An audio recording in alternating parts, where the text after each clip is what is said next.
একটু প্রাপ্তবয়স্ক হয়ে এসেছেন, স্বাভাবিকভাবেই তাদের লেখালেখিতে মাতৃভূমি যেখানে জন্মেছেন, যেটা শৈশব থেকে দেখেছেন, এটা আসাটা অতি স্বাভাবিক।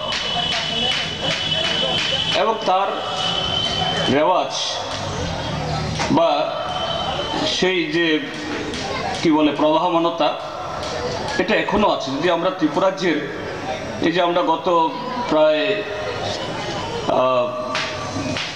30 বছরের বেশি সময় ধরে আমরা বইমেলা আমরা করছি, সময়ে অসময়ে বিভিন্ন সময়ে দেশের এই বছরের ত্রিপুরাজ্য থেকে অনেকগুলো বই প্রকাশিত হয়। ভালো, সংখ্যার দিক থেকে একেবারে খারাপ না, তাদের কাউকেই ছোট করার প্রশ্নে বলছি না। কিন্তু এখানেও এই সাহিত্য চর্চার দিক থেকে যে কলকাতা বা ঢাকা, অবশ্যই কলকাতা ঢাকা বিশেষ করে বাংলা ভাষা চর্চার দিক থেকে এটা অন্যতম দুটো কেন্দ্র, তার প্রভাব সেখানে থাকবে। কিন্তু ঠিক সেরকমভাবে একদম ত্রিপুরা কেন্দ্রিক